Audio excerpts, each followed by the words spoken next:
Boom. According to that, I am live. Welcome. This is Tokyo Tonight. My name is Hiko Simon. And yeah, this is Tokyo Tonight. So good to see everybody. Good to be back. Got a few topics tonight. It's been kind of a funny old week. Not a lot of big topics, but good to see already. We've got 6 people in the chat. In fact, I can already see a few of who those people are. There's Mr. Cordy Chep. Good to have you along. Quint Rankid, Sergeant Bilko. If you haven't said hello yet, please say hello. If you haven't liked yet, please do like. If you haven't subscribed yet, go ahead and subscribe. It actually does help the channel. Doesn't really move the needle anymore, but I do appreciate it. It's just nice to know that you're all out there. Andrea Morboy, excellent to see you tonight. Hope you're having a good evening. I know it's late there in Australia. So yeah, I've got a bunch of topics to talk about tonight. I mean, well, nothing really big, but of course, coronavirus numbers have started going crazy again, which is unfortunate, but that's happening here at the moment. The yen is continuing to get cheap. The US dollar is strong right now, and it's actually all currencies are falling against the US dollar, but the Japanese yen is like falling more than anywhere. So if you could travel freely into Japan, it'd be like a super great, awesome sale at the moment, but it is not. It is a it is currently a unfortunately everything is not accessible. So if you want to buy stuff from Japan, I guess it's cheap if you import it, but right now unfortunately can't travel here. But yeah, we've got comments. I see people doing the thing that you're supposed to do. Andrew Mobway is saying my name, and Mr. Cordy Chep also highlighting it. So yeah, we've got Andrea Morboy. How's the butter? Stocked up today. Prices are ridiculous. Watching the Tour de France too. Well, I'm glad that you're enjoying the Tour de France. Actually, yeah, my cousin who lives in Barcelona, very much into cycling. I'm sure is enjoying that at the moment. I must admit, I'm just looking at the camera thing, and it looks like it's focusing on the wallpaper behind me. The wallpaper behind me is super sharp, and I'm a little bit blurry, and it's just bothering me. Let me just see if I can, tweaking. Oh, if I do that, that's going to force it to focus. If I'm in the center of it, yeah, I feel like I'm slightly blurry. Anyway, I'm not going to obsess too much over that, but yeah. Moana Pacifica jersey. I've worn this out running a couple of times, but I love this. I got this. I seem to have a habit that whenever a new rugby team comes out, um, I support them and I get their awesome jersey. I love this design, and they become the worst team in the competition. That's what happened with the Tokyo Sunwolves, and now it's happening with the Auckland-based Moana Pacifica rugby team. But yeah, they've got a cool jersey, and I like the team, and I want to support them. I'm glad that you're enjoying the Tour de France. Glad to see more people rocking in as well. We've got Mr. Cordy Chep, I think I said already. Yes, indeed, I've heard the numbers are going up crazy in Australia, as are flu. It makes me nervous about going to New Zealand, actually, in September. I'm nervous in lots of respects at the moment, actually, about that trip, but I am looking forward to it. So yeah, we've got PB, greetings, good to see you, and all shirt is very similar to the background. Maybe it is. I mean, it's different colors, but perhaps it's a good thing. I do like the shirt. DJ Sunny Side Up, good to see you indeed. In your van now, surfed for 4 hours. You are beat. Wow. So jealous, actually. I'm cool that you're in the van. Cool that you got to surf for 4 hours. That is awesome. Good to see you, and loving the music, by the way. Good to see DJ Sunny Side Up. Everyone should subscribe to him and check out his music. Yeah, Cobras Tenshi, good to see you. And wait a minute, there's stuff on the screen here which I want to unselect. Let's just do that. Yes, TT time indeed, which means coffee and cookies indeed. Enjoy those German cookies and cheesecake.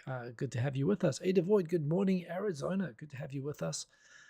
Currency, not currency, worse than the AUD. Worse than the AUD. At the moment, the yen has fallen more than the AUD. If you look at the exchange rate against the yen, the yen is cheaper against the AUD at the moment. But indeed, first world problems of a sort. Can't tell, Ari. The camera focus is Andrea Mobway. Glasses are off.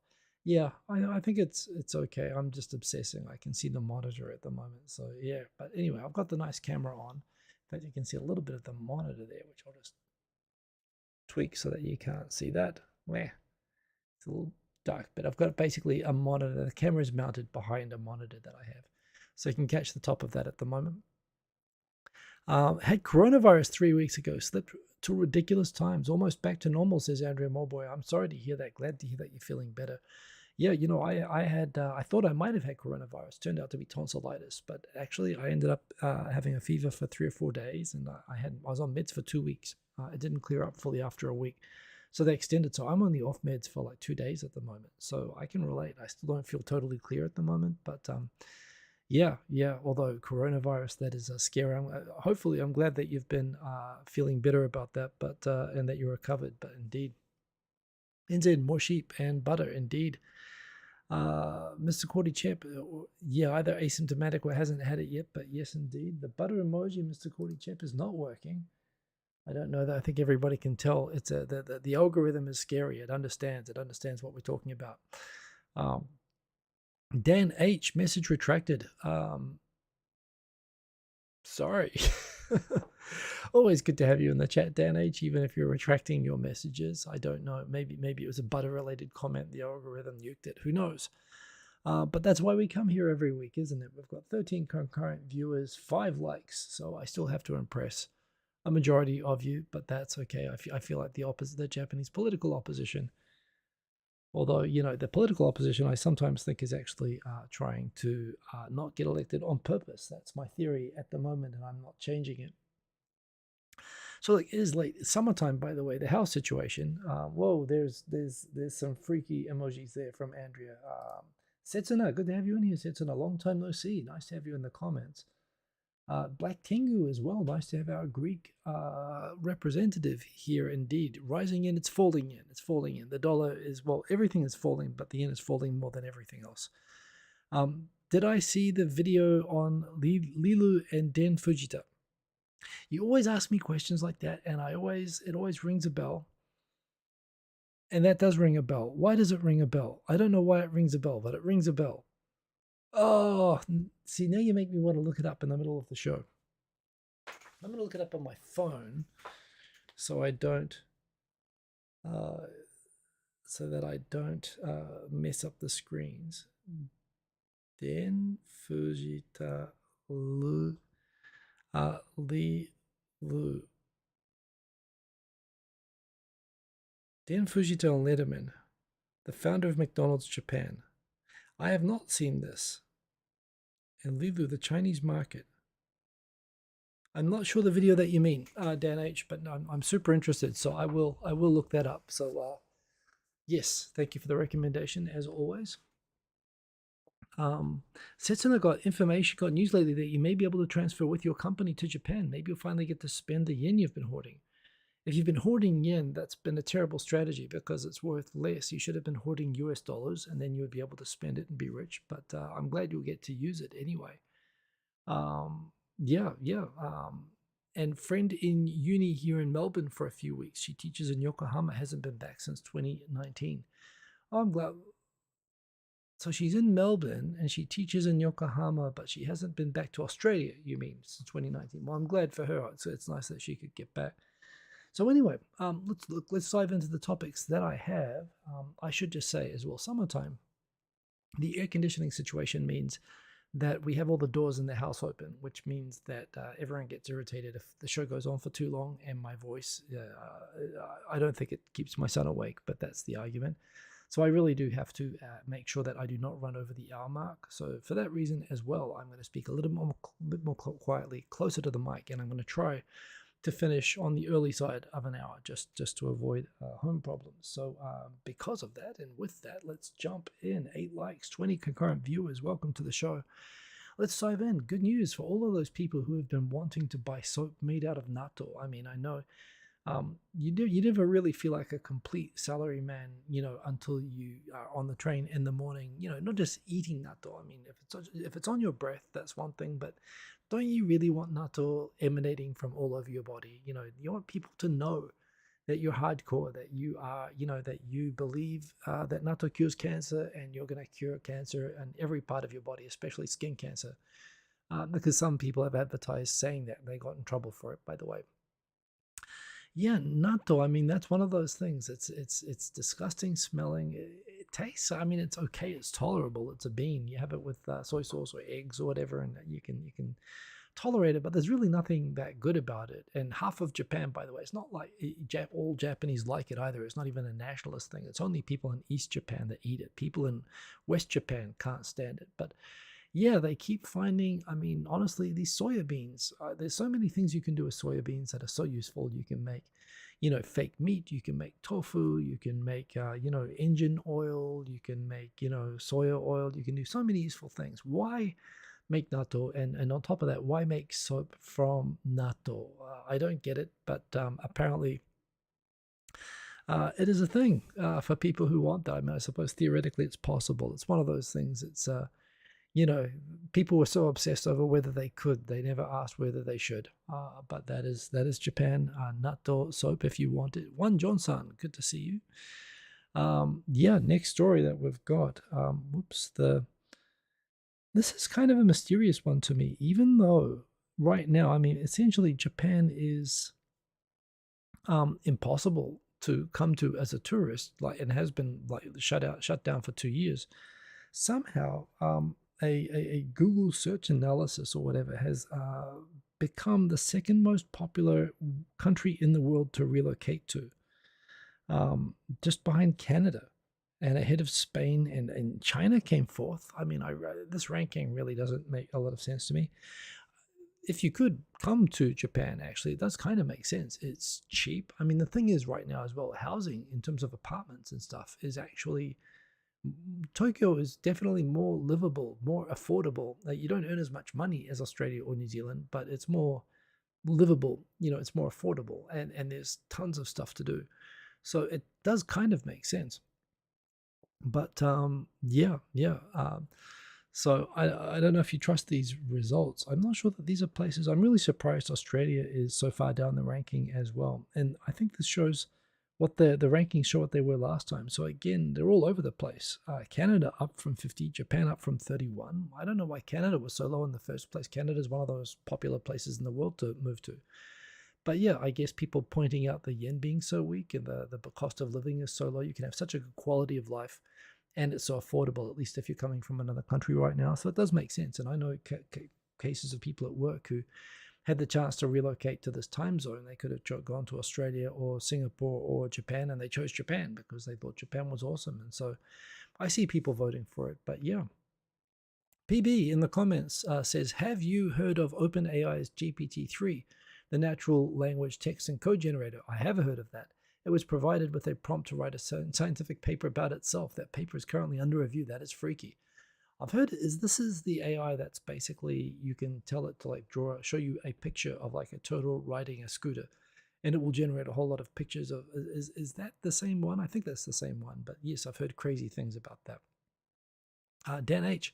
Their videos made by a half Aussie and Kiwi. You mean half Aussie Kiwi or like half Japanese and half Aussie? If they're half Aussie Kiwi, wow, they're like a super rare hybrid like myself, which is kind of interesting, who lives in Japan, called Allocator Asia. Recommended a couple of weeks ago. Oh, you know what? Okay, I'm gonna do that right now so I don't lose that. Allocator Asia, Den Fujita. I lost the recommendation before. Li Lu. So Den Fujita, how McDonald's succeeded in Japan. This is it, right? Allocators Asia. Okay, I am saving this to my watch list right now. Okay, and now I'm going back to the stream. So there we go. Thank you for reminding me, Dan H. I will watch it and give a report on it because I like your recommendations. They always turn out to be good. So thank you for that. Yeah, Canada did look good until the Whiskey War. I know nothing about the Whiskey War, but there you go. Marco19914. Hey, Hiko, did I cover those government-approved tours? She's from Estonia. Wow, Estonian viewer. That's pretty cool. I watch one Estonian channel, although they show basically drone videos from the Ukrainian war. But Estonia, cool. Good to have you in the chat. I talked briefly about the government-approved tours and how they take. I don't know if there are any actually that have been fully set up to start operating yet. Theoretically, they were going from June. And of course, I don't know how you even sign up for them or whatever. And the fact that you have a minder watching you the whole time appeals to some. I don't know any facts about it. But yes, that's the only way you can come into Japan as a tourist at the moment. But yes, indeed. Quint Ranked correcting me. The picture generating thing is DALL-E. Yeah, I got that wrong. I have heard of GPT 3 that was being described above, but I think you're right. I was crossing wires a little bit there. There is an online thing where you can try it, and indeed, I have tried at least I think a derivation of that, and it was pretty fun. I'm looking forward to these things becoming more common. EDIR, by the way, welcome, and yes, good to have people rocking in, and thank you for saying hello in the chat. On to the next topic. There was a topic I think that Dan H actually asked me about last week, and I could see this article before, but now it is paywalled. But yes, there was an article or a story that basically, I think it was the Tokyo District Court ruled in a case regarding Tabelog, which is like the Yelp of Japan. It's a, it's basically a, crowdsourced ratings of restaurant site run by kakaku.com, which is a price comparison site for sort of electronics and stuff. But that company runs Tabelog, which is the most popular sort of version of Yelp in Japan. And they brought sort of an antitrust complaint. It was a violation of fair competition law complaint, or they did not.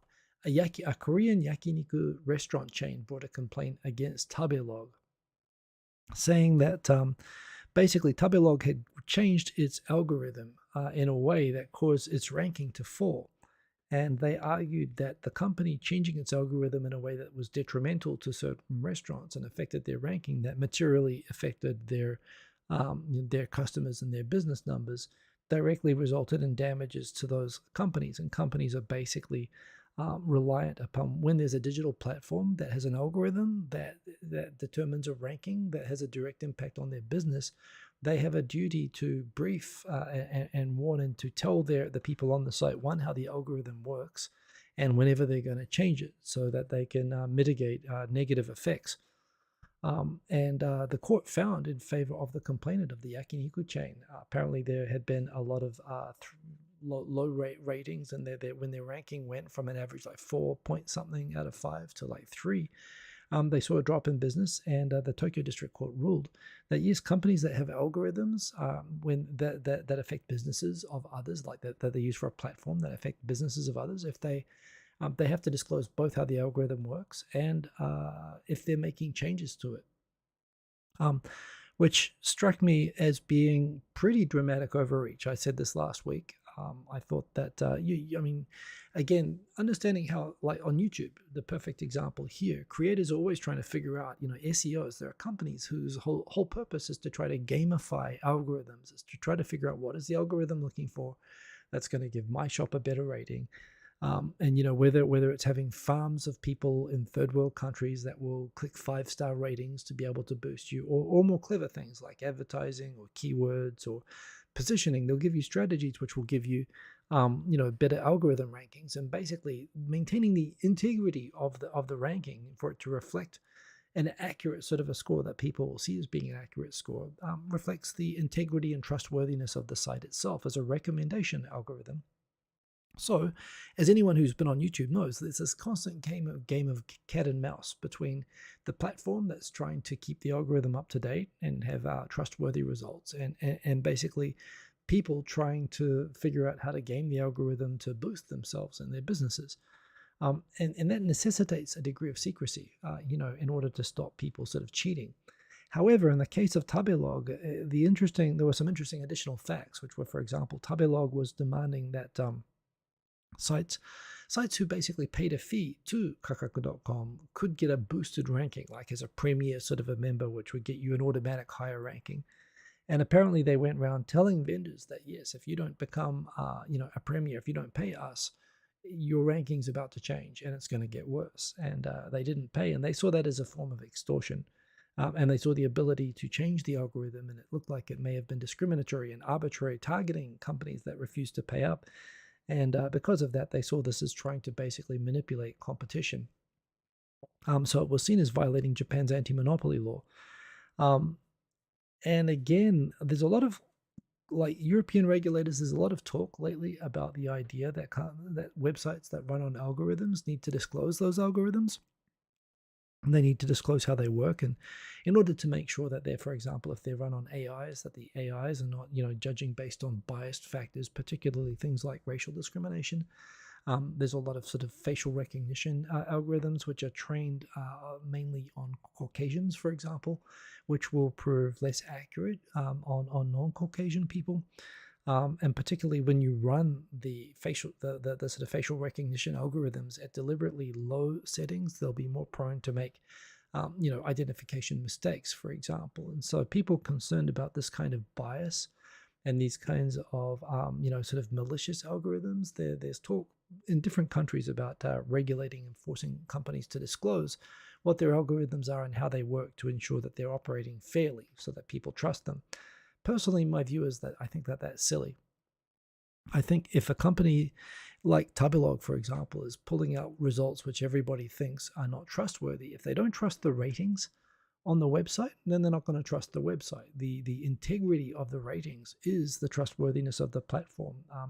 And essentially, I think making how those things work public, apart from the fact that it's going to incentivize and reward cheating, and gaming the system, it's also basically, that's like the special sauce. They're a platform. All they are is that algorithm. And if you force them to disclose it, one, you make it easy for another company to rip off. It's essentially like forcing companies to disclose patents without the protection.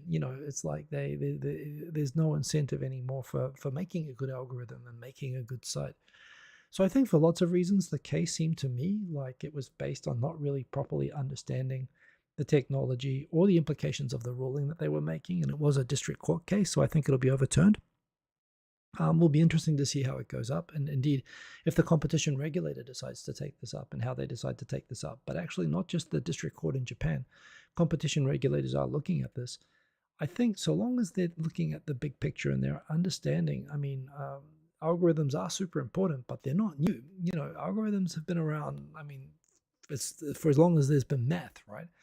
Even in a manual way, probably back in ancient times, shopkeepers, whatever, would have their own versions of algorithms for just how you stock the shelves and how you, order and do whatever, that you'd figure certain patterns out that optimize a business. And, this is automated. And of course, computing now, you can do that in extreme ways. But in the end of the day, forcing someone to publish and disclose the algorithm that they use for their business and not allowing them to change it, to me seems twisted anyway. So that's my take on that. And thank you for bringing it up, Dan H. Although I'm sorry I couldn't show the article on the screen at the moment.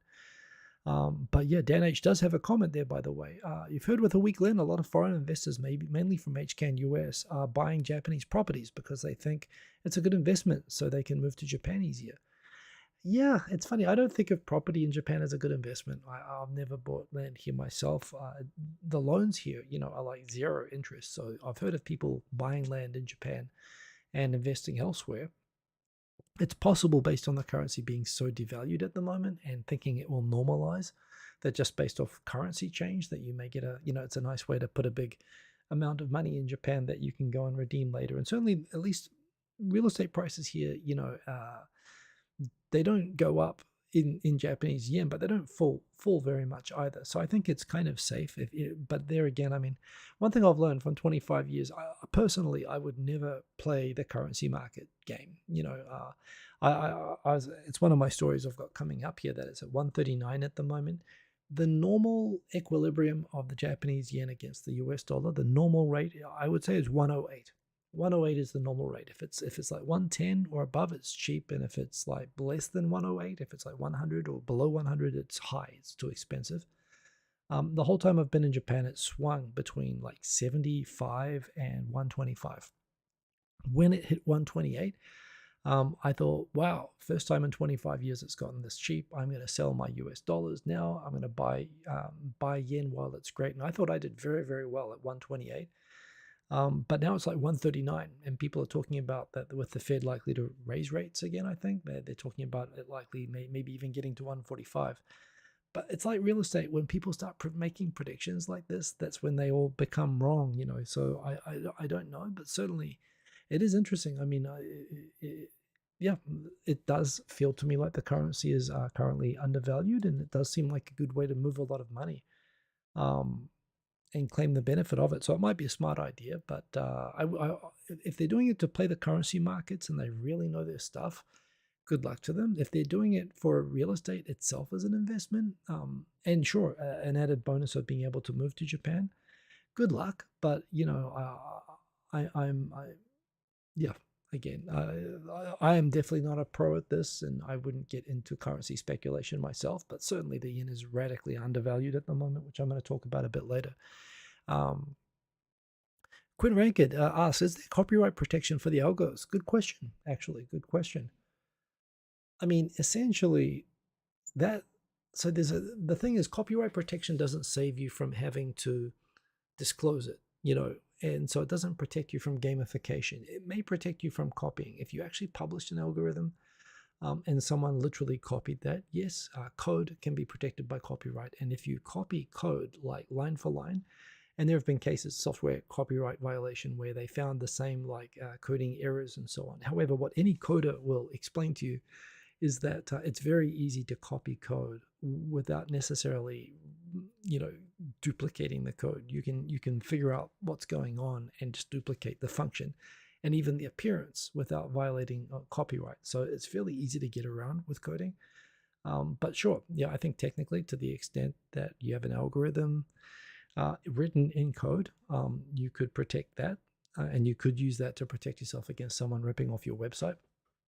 But you still got the competition problem. So yeah. Savas Musician, good to see you, by the way, and other people rocking into the chat. I'll just quickly see if anyone else is in here. $2 a liter, is that petrol? That's crazy. That's crazy. I remember going to Australia when it was like 60 cents a liter, and when New Zealand was like 120. So yeah, a long time ago. Anyway, more stories. Let's keep going. Of course, the James Webb Space Telescope. I am the least qualified person in the world to talk about so many great channels. There's Dr. Becky. There's Answers with Joe. There's Anton Petrov. All that did excellent videos covering the, giving excellent commentaries on the initial test images from the James Webb Space Telescope. What I think was, of all the remarkable things about these photos, about the initial images that were taken, and they are amazing, and they were all shown, side by side with the equivalent Hubble Space Telescope photos, and they did look better and clearer, as they're supposed to. But what was also amazing was like the deep field photo that they basically took to match against the Hubble Space Telescope. The Hubble took weeks taking that photo. The James Webb Space Telescope took a few hours. And the point is that, a telescope is basically a photon. It's a subatomic particle collection bucket. That's what a mirror is, So the longer you leave it out in the sun, the more photons it's going to aggregate. And the more photons it aggregates, even a crappy telescope over time will get a better and better image.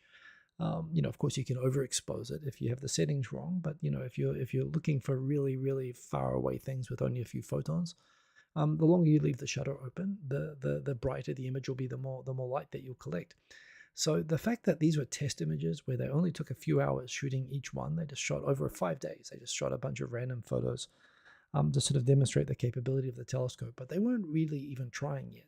Hubble, when they want to do a deep space, when they're doing a 13.5 billion light year star photograph, they'll leave the shutter open on that camera for weeks, to get that image right, which is probably what James Webb, I assume, is going to be doing in its 20-year, lifespan as well. It will be taking, much, much longer exposures that will show up much, much more. But these were literally like holiday snaps. At least the Space Telescope equivalent of that. And yet these photos, already visibly exceeded the longest exposure, deepest space photos ever taken from the Hubble, and they already blew it out of the water. So just in terms of what it shows for its capability as a telescope is amazing. Another thing I commented on that I'm lately like obsessing a little bit over is how there's so many great science projects at the moment, great science things at the moment, but every great science, every new type of so until now, rockets or supercomputers or particle colliders, or in this case space telescopes, they're all mega projects that cost billions of dollars, and they take decades, 20, 30 years for each one to be done. And right now, this is awesome, and we still haven't even seen what it's really going to be capable of doing, and that is awesome. However, they're already talking about what the successor to this is going to be, and it's going to be probably another like 50-meter wide telescope they're talking about in 2050. So, I may or may not, hopefully I'll be alive when that's around. But why do we have to wait 30 years between these things? Rockets used to be like that, right? Between, Mercury, Apollo, then the space shuttle, then now we've got Orion. Like the time spans in between the new development of new rockets. I mean, it's particularly in the case of NASA, more than 30 years. And yet what's happened is private space companies have changed the game. SpaceX, Blue Origin, a whole bunch of these other sort of spin-offs from those companies. What they've done is they've taken the Silicon Valley model of figuring out how to mass produce, how to scale the technology, the same way that computers and software scales. They've figured out how to scale the machines and the manufacturing processes to iterate quickly and to make all different types of rockets and to produce them quickly. And they've changed the time scales, right? Now the development cycles of rockets are now like years, like a couple of years even. And I really wonder why we don't apply this to other fields in the same way. Why don't we iterate like space telescopes the way that we're iterating rockets? Why don't we iterate super colliders or supercomputers? Or we don't even need to do supercomputers anymore because again, you have cloud, which basically expands the capacity of computing infrastructure that you can create virtual high performance computers. You don't need to build an enormous 20-year build supercomputer anymore to do the equivalent computing. Why don't we do this with energy? Why don't we do this like the biggest problems, I think, scientific instruments, resource, energy creation, all of this stuff. We should be, to me, it's like, it's another thing about telescopes is that, yes, while they've got a wonderful beryllium gold plated mirror that took 20, 30 years to build and is now out in space, and they're planning another one for 30 years time. Even with regular mirrors, if you made it big enough, if you put enough mirrors out there, you could get better images than James Webb Space Telescope. So why not just go to the moon, make them in situ on the moon, and catapult them out into space? You don't even need rockets from the moon because there's not very much gravity. And just keep making it bigger and bigger and bigger. Just keep adding mirrors to it over time. And, 20, 30 years from now, we could have like 100 telescopes like this, is my view. And same with space probes. Like, why do we have to wait 20, 30 years for another big, space mission? Why aren't we just shooting space probes out to different planets and asteroids every day? It drives me crazy. Like, given that this is the way things are happening with EVs, with rockets, it's the way sort of the whole world is going at the moment, and it's awesome. But I want it to go just as fast for the things like this that I love. So anyway, that's me. Kerberos Tenshi, you saw the ISS fly over the Berlin airport while you were at work waiting for the plane to land. Wow, that's pretty cool. You can indeed see it with the naked eye, although I don't think you could resolve it. You can see the shape of it. You probably could with binoculars. What altitude is that at? I think it's like, 600 kilometers? Or I think it's higher than 200 anyway. It's at a fair altitude, but yeah, certainly it is bright. And I think we're going to get used to seeing a lot more of those. The Chinese are building a monster space station that could be even bigger than the ISS.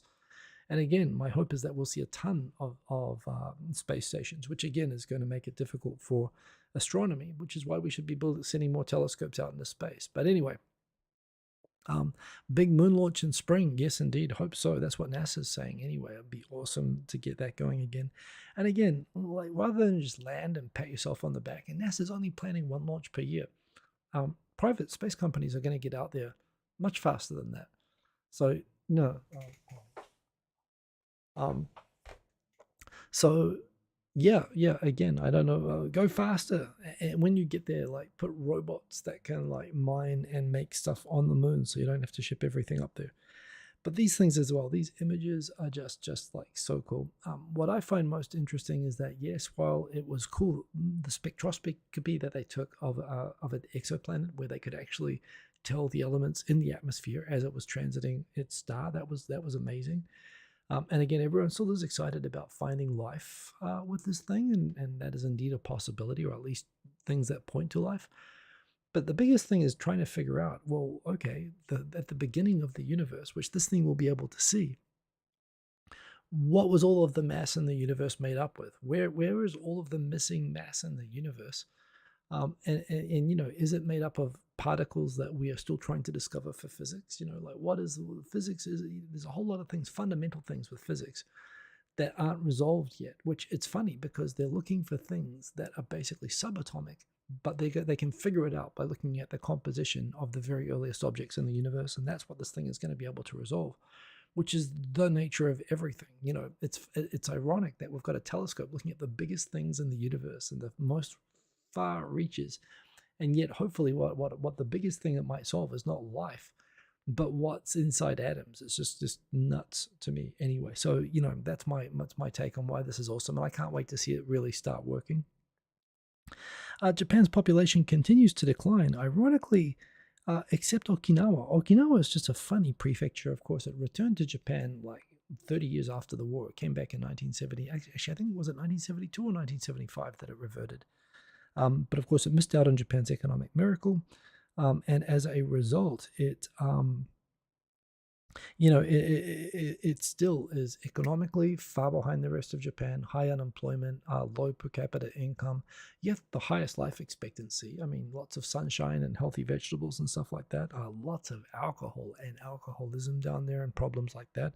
And of course, US bases. But yeah, it's always been a bit of a mystery to me. I think if Okinawa was a colonized country like, America or Australia, Okinawa is the natural place where every retiree would go. Just the fact that people down there live forever healthily, that there's all this healthy food and, cost of living is cheap and so on. It's the perfect place to go and retire. But Japanese don't do that because they often are tied to the location of the family home and looking after the homestead or whatever. And they don't want to, when they get old, they'll go up into the mountains and stay in the traditional family home, not move to the most logical place to be old.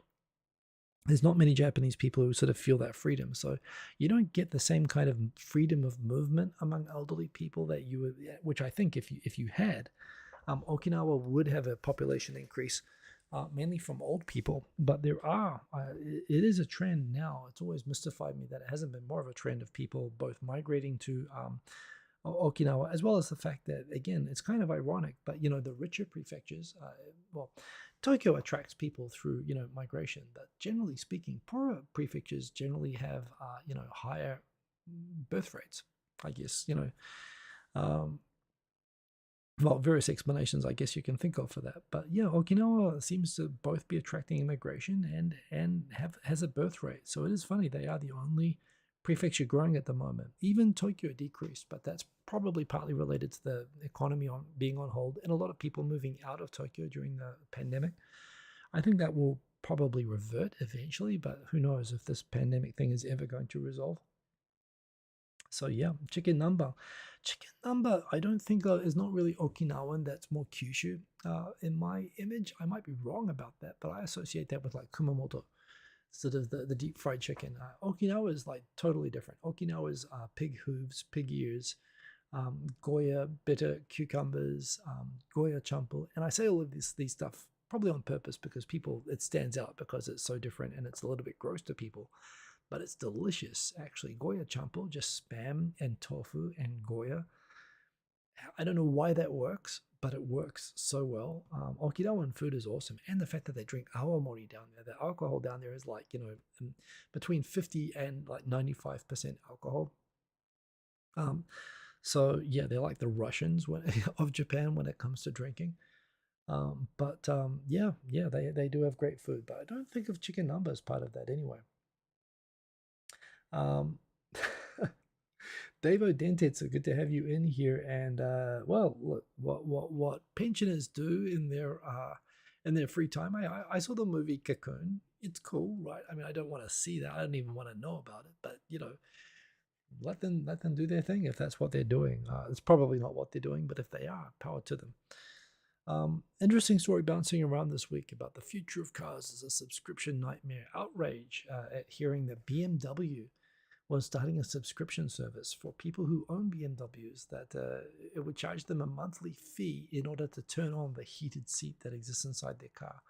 And this idea that it's going to be a huge business for car companies to basically disable features in people's cars and put a gun to their heads and say that if you want to access the features in your car, you can pay a subscription, and that car companies are going to make money not just from selling the car, but by making people sign up for monthly subscriptions to access features that are already in the car that they own.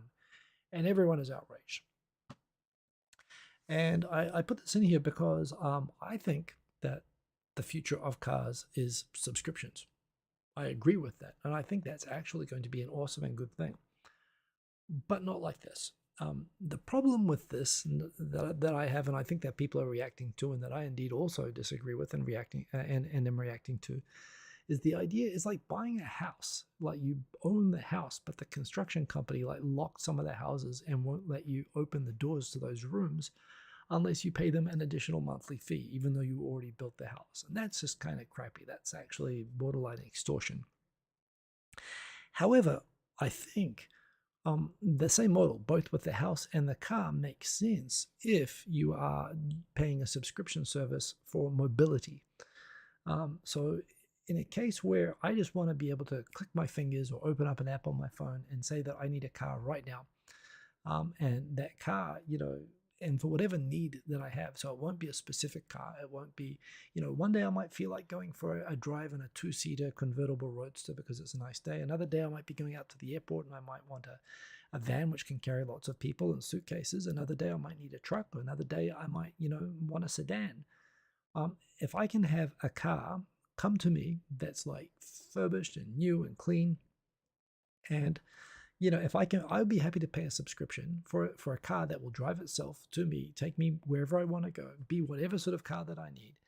And look, if that subscription, if I pay, if I want to pay extra for high performance mode to be available, or if I don't care to pay less, or if I want heated seats to pay more for heated seats, I don't care if it's a rental car or basically a subscription car. And I'm getting that car every time because I need mobility for some reason, and I'm paying for that. And I'd be willing to give up features and to have them lock features that I don't need for that moment that I'm using the car. And maybe I'd be willing to pay for heated seats if it's freezing cold and I need a warm car for the day. I'm taking around some old people or something like that. Yeah, I'll pay for the heated seats today, but maybe in summer I won't pay for them. That's a model which lets the car companies keep the cars and make more money off the cars than they'd make from selling them one off, and be able to recycle the parts and basically get more value out of the cars in the car's lifetime. And then they'll be coming up with services which will include, probably the biggest service will be the self-driving features themselves. But the fact that I won't have to pay for registration, I won't have to pay for insurance, I won't have to pay for parking or anything like that, and I can get a car that meets my exact need. When I feel like a sports car, when I feel like a truck, I can get the exact car that I need whenever I want it. And I can actually, through the subscription thing, get the features that I want. That's the future of cars, and that is a future I am looking forward to. I'm looking forward to when I can be like Sunny. I can go to the beach in a van. I can sleep in the car on the way there. I can have I can have a surfboard on top of it. And at the end of the day, I don't have to, when I'm surfing, I don't have to worry about someone breaking into the car. The car will drive itself around or find some secure place to park itself. It'll come back when I need it, and it'll drive me back home. And then the next day I can get a totally different car for going to work. And all of that will be just from an app, and those cars will be looked after by the car companies. I'm looking forward to that. And if they do that, I don't give a crap if they lock the heated seat feature. But I'm not keen on the idea of car companies locking features in cars that I bought. So I actually think this is a model that's going to happen. Apple's talking about setting up a subscription model for owning smartphones. And this is an idea that they will basically, every time a new model comes out, you'll just keep paying the same monthly fee. And they will give you the latest phone every time. And they're trying to figure out a way to package it together. And I'm guessing it will include services like Apple Music and so on that you'd pay to have access to. But there again, it's a way that allows them to recycle the phones and so on and get more value out of it. So they're thinking about this with phones. It might even work with houses. And I think that makes sense. I do think that paying a monthly fee in a lot of ways, particularly in Japan, makes more sense than owning. So I am looking forward to this world. I don't think it'll be a nightmare. But it only makes sense if you're subscribing for the whole car, and any car that you need at a given moment, not them basically holding your car hostage and forcing you to pay extra money when you've already paid for it. That does not make sense, but I don't think that's what the future is. So I'm looking forward to having cars on demand. That's me. Sergeant Bilko, they're not the only ones reported for other makes too. I think Hyundai said that they think this is a good idea and they're going to be doing this, but we'll see. Dan H, one weird thing that you've noticed about Japanese literature and entertainment, they mainly believe in blood rather than environment in terms of how someone is going to turn out in the future. That is interesting. Maybe I'm not as into Japanese literature as I should be, but so the nature, not nurture. Um, I haven't really, I suppose, I've never really thought about that. That's an interesting observation. I suppose they think that people's characters are defined. I suppose that that's true, but yeah, I don't know. It's an excellent point. I don't really have a developed view. I don't to agree or disagree on that, but yeah, it's an interesting observation. Quint Rankid, I wonder if we could just print up more money to pay for all that space exploration. Well, the hope is again that if you're mining stuff in space, that it starts paying for itself. It starts becoming a self-sustaining private business, and that is what's already happening with rocket launches. And I do think once you start doing things like obtaining resources from space and generating energy in space, um, then it becomes, it'll become a self-sustaining private enterprise thing that it will build momentum and accelerate. I hope that happens within my lifetime. But yeah, um, going back up, a good evening from Robert Brooker, and back down here. Um, yes, David Dent, it's off topic, but the dashboard on that BMW does look awful. It's another thing I hope will improve. I mean, it kind of makes sense. You understand that in a way it saves them money and it offers more, more functionality than you get off a fixed dash, but I think they're still trying to figure that out indeed. Anyway, I just mentioned before about how the yen is currently heading for 140, 139 to the US dollar at the moment. As I say, typically a US dollar buys about 108. Yeah. And if it buys you more than that, the yen is way cheap, and it's never been below 125 the whole time in Japan until now. But right now it's 139. So Japan is basically on a 30% sale at the moment. And I think I saw another thing tonight which showed a comparison of how other currencies are falling against the US dollar. Basically, the US dollar is super strong at the moment, but the Japanese yen has fallen the most. So it's fallen against everything. So Japan is on sale, but there's implications for that. Obviously, Japan doesn't really manufacture much anymore, so this is a thing as well. So Japan exports don't really get the benefit of it. In fact, because they manufacture in places like China and Vietnam, they don't get much of a benefit from that at all. But importing into Japan is getting super expensive. It looks like we're getting that inflation that the government wanted, but we're not getting any changes in wages, and that's going to inflation here not as bad as in other places.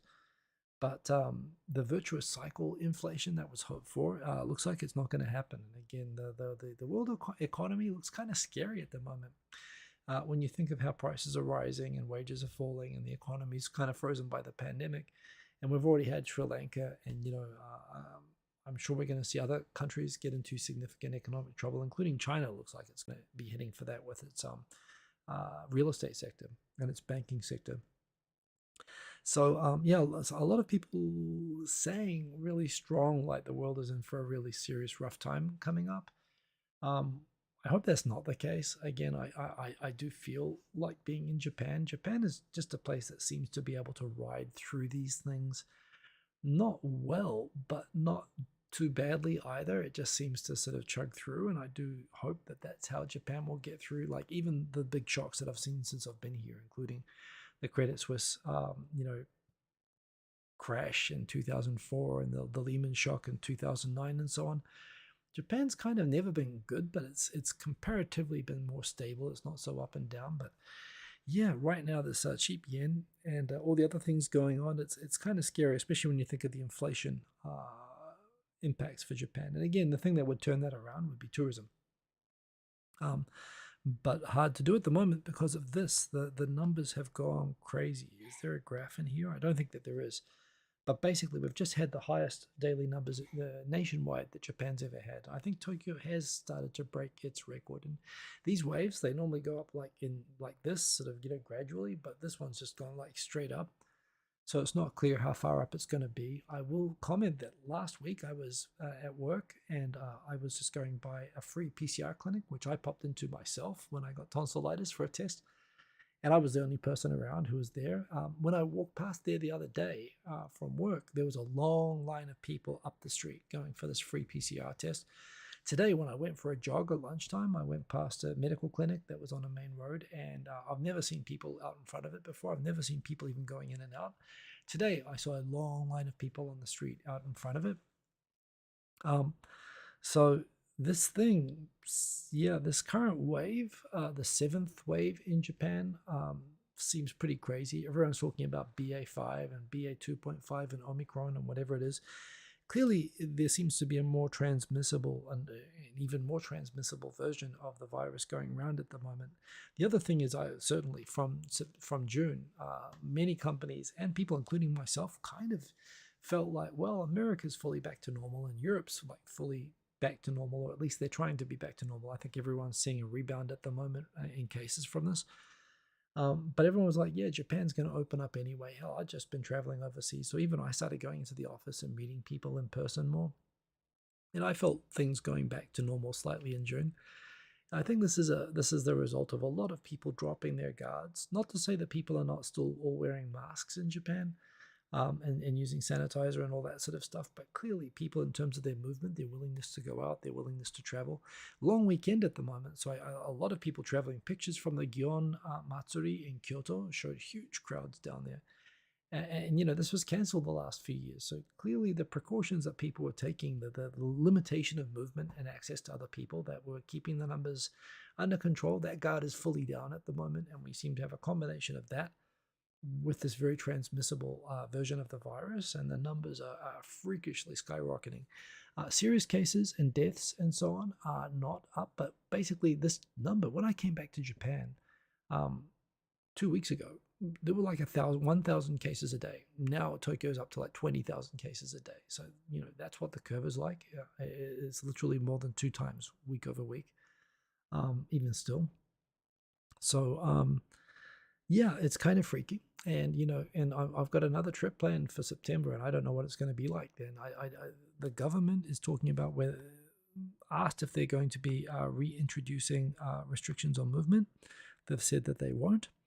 But at the same time, we don't know how bad it's going to be on the hospitals and so on yet. If the hospitals start running out of hospital beds, they probably will look at reinstituting restrictions, and that's going to take a couple of weeks to show up. So yeah, things not good at the moment in terms of pandemic cases. 5 more minutes and I do have to wrap up, so I'm going to accelerate. But yes, the Global Gender Gap Report came out. Even though there were more women elected in the last election, Japan is still falling further in the rankings even than before. It's dropping. So, even though one of Abe's legacies was that he at least vocalized the cause of trying to promote women in society and in politics and so on, he didn't do a lot to back it up. And whatever legacy there was of him around that, for all the things that people talk about, forget about constitutional revision, achieve what he said about, actually improving Japan's ranking on this. Another just random thing is interesting, following the progress of Rahm Emanuel as the U.S. ambassador in Japan. It's kind of funny. He seems to be known within America, particularly within Democrats, as the scary sort of bulldog, mean, horrible sort of a guy. And yet, since he's been in Japan, he's basically been like a train fanatic. He's been a sort of PR for business and trade and so on, and he's been quite successful. He's quite popular, well liked here, and he's basically won a whole bunch of deals. Japanese people love the fact he seems to be into Japanese trains and taking photos on them all the time and so on. He looks like a kid, in Disneyland, basically in Japan. And he's well liked, and he seems like a really nice guy. And yet it's kind of funny because most Democrats said that this is like one of the most brutal, aggressive people in American politics, which is saying something. And they were thinking this is the wrong person to send to a country like Japan. And yet, whether it's the effect of Japan or whether it's just that the guy was just around, maybe it was just being around Democrats all the time that made him like that. I don't know. I mean, it's funny. The Democrats seem to be more vicious with each other than with Republicans, from what I can see over here. But But yeah, he's a puppy dog over here. I've seen this happen with violent rugby players that have come to Japan, and they've been totally mellowed out just by the culture here. So this has happened with New Zealand rugby players that are like people that are known as like discipline issue players have come out here and they've sort of really mellowed, and it seems to be happening even with Rahm Emanuel, which I just find fascinating. It's a good thing. I'm glad to see it. A furniture company, published that they are going to be making these, which they said are lockers for sleeping in standing up. No footage has been actually shown of anyone actually showing how you would use this, but still, for people wondering, can you sleep standing up?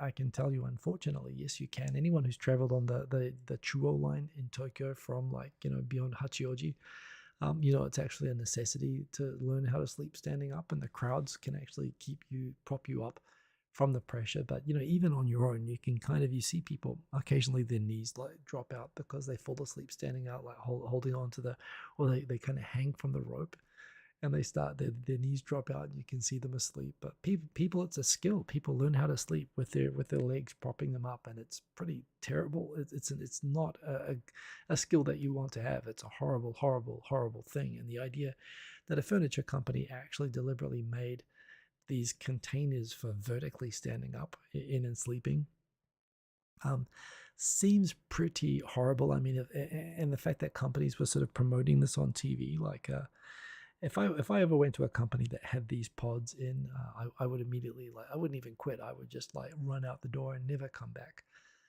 But that said, I've heard some people speculate that this might just be a PR stunt to draw attention, just as innovative, interesting design. It got a ton of media coverage, obviously, mostly because people were horrified. But maybe, if it bleeds, it leads. It did get attention. I mean, seriously, just lie it down on its side at least, right? I mean, it still looks like a coffin, but at least make it a horizontal coffin that you don't have to stand up. Well, I mean, seriously, it's just a torture chamber as far as I can see. But yes, got lots of attention. And yes, and the comments were, if someone needs this, please let them go home already. And yeah, you're not going to feel rested if you actually try to sleep standing up. All of these things are true. That is horrific. Just a random thing, I heard the term on YouTube. I heard the term parasocial relationships, which is basically where when you talk with when you follow someone on the internet and you relate to them, they speak very casually and you feel like you know them and like they're a friend, even if though you don't actually know them IRL.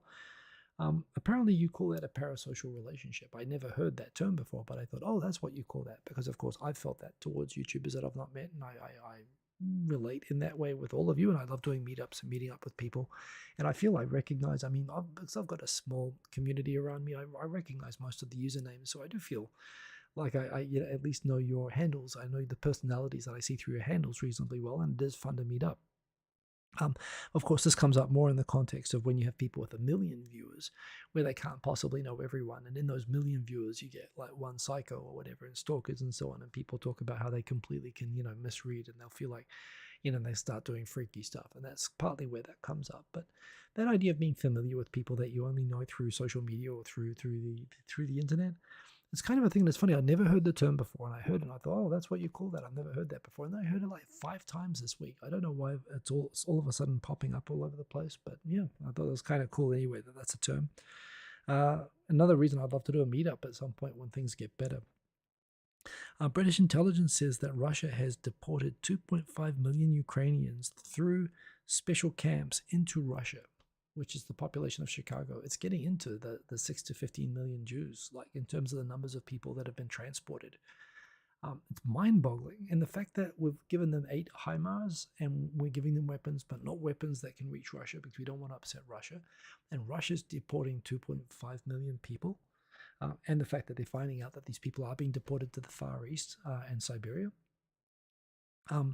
It's just astounding to me that, just on Ukraine, that I feel like the West is pulling its punches. And, there's some people talking about that they're using it as a zone for testing technology and strategies and so on. And they're enjoying it as sort of a playground to basically tie down Russia and,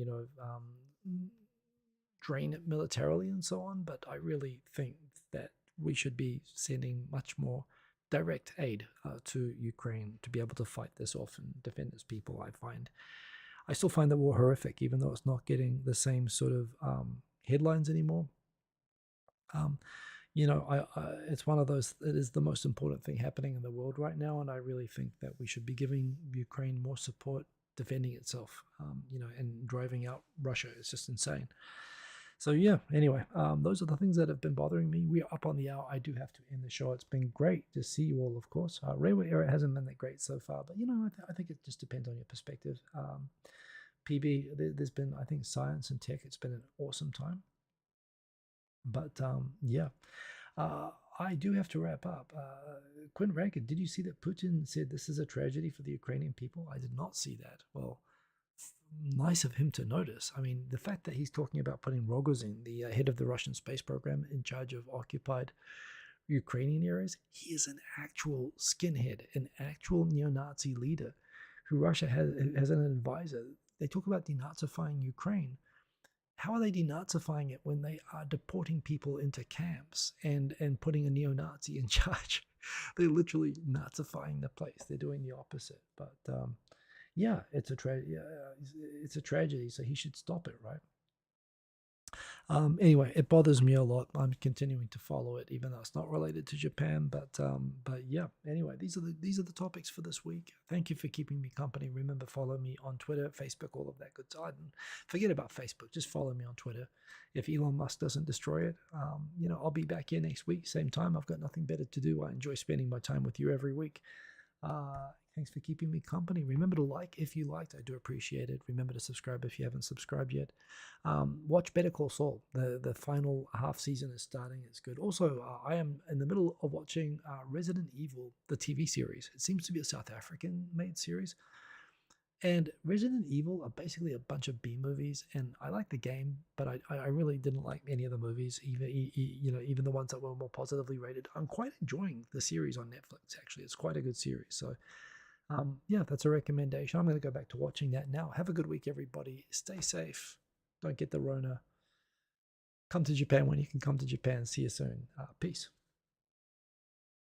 Boom. Ending show.